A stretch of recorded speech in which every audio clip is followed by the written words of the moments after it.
So if you watch any of my tractor barn build videos, you know I use this Harbor Freight Airless sprayer. I bought that just because it was going to be such a pain to try to paint that by hand.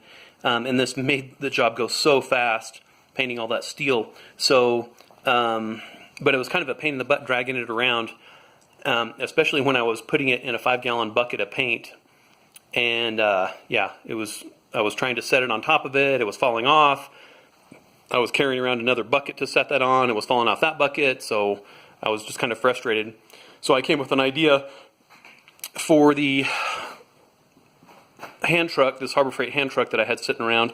I had notched the bottom of it, trying to use it as a log dragger for dragging logs out of the woods.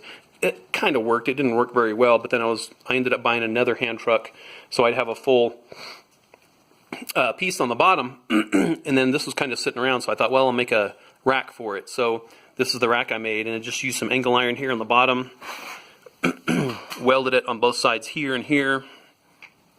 This is just high enough up here to give me about 1 inch or 2 clearance for a 5-gallon bucket with a lid. Okay, don't forget to incorporate the lid.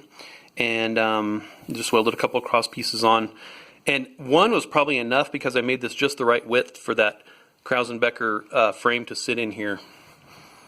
And then just welding on some supports on the sides here to come up and give it some support out at the end. It's super, I mean, it's not heavy at all, so this is a little bit overkill, but this is the steel I had laying around, so that's what I used.